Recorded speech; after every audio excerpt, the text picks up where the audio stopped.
AGM on सितंबर 14 को इनका AGM होने वाला है। एनुअल जनरल मीटिंग हर साल होती है, वो 14 सितंबर को होने वाली है।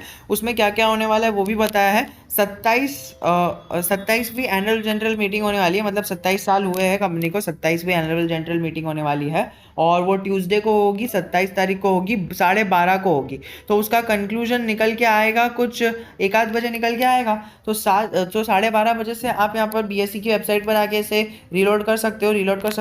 12:30 को आने की ज़रूरत नहीं है, 1-1:30 बजे के आसपास रिजल्ट आ जाएगा। तो स्टॉक में हमें उस टाइम पर भी देखने मिलेगा कि क्या होगा। बट स्टिल यहाँ पर हमें देखना ही है कि एजीएम में क्या डिस्कस होगा। The annual report for the financial year will be including the notice conveying the AGM is enclosed herewith, और the company will provide to its member the facility to cast their e votes and all the resolution set out in the notice. तो ये सारी चीज़ें तो हर साल होती है, और अगर आप पहले से ही यहाँ पर मार्केट में हो तो आपको पता रहेगा कि ई वोटिंग होती है, एंड जो भी चीज़ें डिस्कस होगी उसी से रिलेटेड ई वोटिंग भी होगी। तो अगर आपको पार्टिसिपेट करना है तो आप वो भी कर सकते हो। बट हमारा यहाँ पर मेन मुद्दा ये है कि क्या हमें इस स्टॉक से क्या फ़ायदा होगा। क्योंकि देखिए, मुझे एक पैटर्न फॉलो होता हुआ दिख रहा है, and I want that you too should know the pattern जो हमें यहाँ पर दिख रहा है। ओके, तो 5 दिन का हम चार्ट पैटर्न ओपन करें ना, तो आप ही के सामने स्क्रीन है और आप ही के सामने आपको दिख रहा है कि ये हुआ लोअर सर्किट, ये हुआ लोअर सर्किट। अब आपको कॉमन चीज़ें दिख रही है। कॉमन चीज़ें ये है, let me change the colour, trading trading trading. अब आप एकदम अच्छे से ध्यान लगा के मुझे बताइए, ट्रेडिंग हुई लोअर सर्किट, ट्रेडिंग हुई लोअर सर्किट, ट्रेडिंग हुई। अब आज हमें मोस्ट प्रोबेबली लोअर सर्किट देखने मिलेगा। तो मतलब ऐसा क्या है स्टॉक में कि ओके पहले ट्रेडिंग हो रही है फिर लोअर सर्किट देखने मिल रहा है, ऐसा क्या है स्टॉक में। So let me take you to the most पहले का पास्ट का चार्ट पैटर्न। तो अगर आप मार्केट में पहले से हो, आर पावर में आपने डील किया है, मोस्ट प्रोबेबली आपने नहीं किया होगा, नहीं तो अगर आप मार्केट में पहले से हो तो आप यहाँ पर इन्वेस्ट करते ही नहीं। बट मैं आपको बताऊँ ना, तो ये चीज़ें हमें यहाँ पर देखने मिली थी। सेम पैटर्न हमें यहाँ पर फॉलो होता हुआ देखने मिला था, और सेम पैटर्न यहाँ पर फॉलो होता हुआ देखने मिला था। तो ऐसा 3 बार हो चुका है स्टॉक में कि ऐसे ऐसे पैटर्न्स फॉर्म हुए हैं, तो ये पहली बार नहीं है।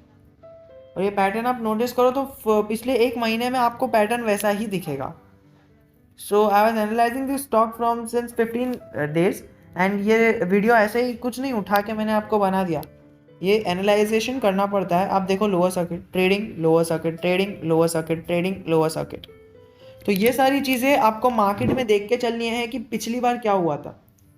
पिछली बार भी सेम चीज़ें हुई थी, और ये स्टॉक में तो कई सारे लोगों ने, और वो भी बड़े बड़े प्रोफेशनल इन्वेस्टर्स ने कहा है, एक्सपीरियंस्ड इन्वेस्टर्स ने कहा है कि जब से ये लिस्ट हुआ है मैं इसे शॉर्ट करके चल रहा हूँ और आगे भी करता जाऊँगा।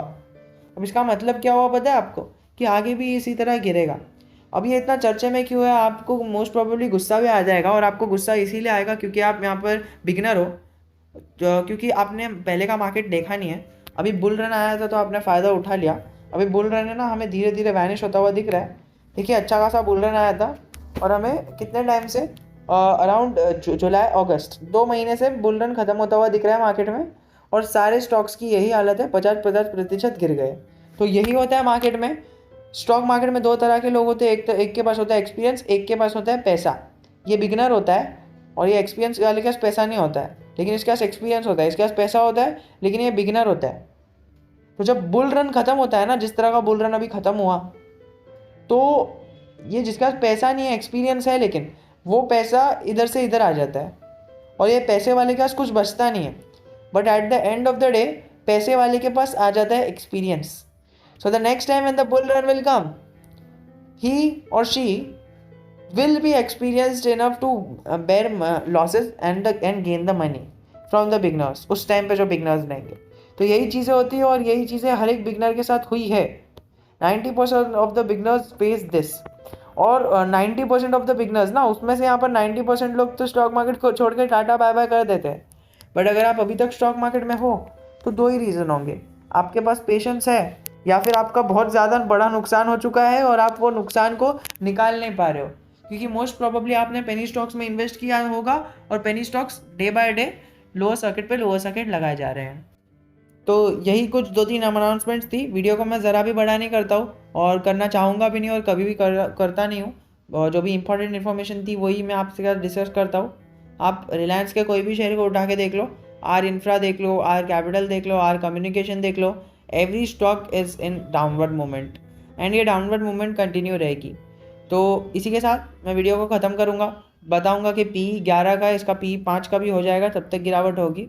उसके बाद क्या होगा वो तो मैं आपको बाद में एनालाइज करके बता ही दूंगा, बट अभी दूर दूर तक इसके बढ़ने का स्कोप नहीं दिख रहा है। एंड अगर बढ़ गया तो बहुत ही अच्छा है, बिकॉज मैं ये नहीं कह रहा कि मैं 100% सही हूँ, आप मुझे ही मानो, बट मेरी एनालिसिस लो और मेरे टारगेट्स और लेवल्स आप अपने कॉमन सेंस लगा के आप लगा लो, and the rest is all for yours.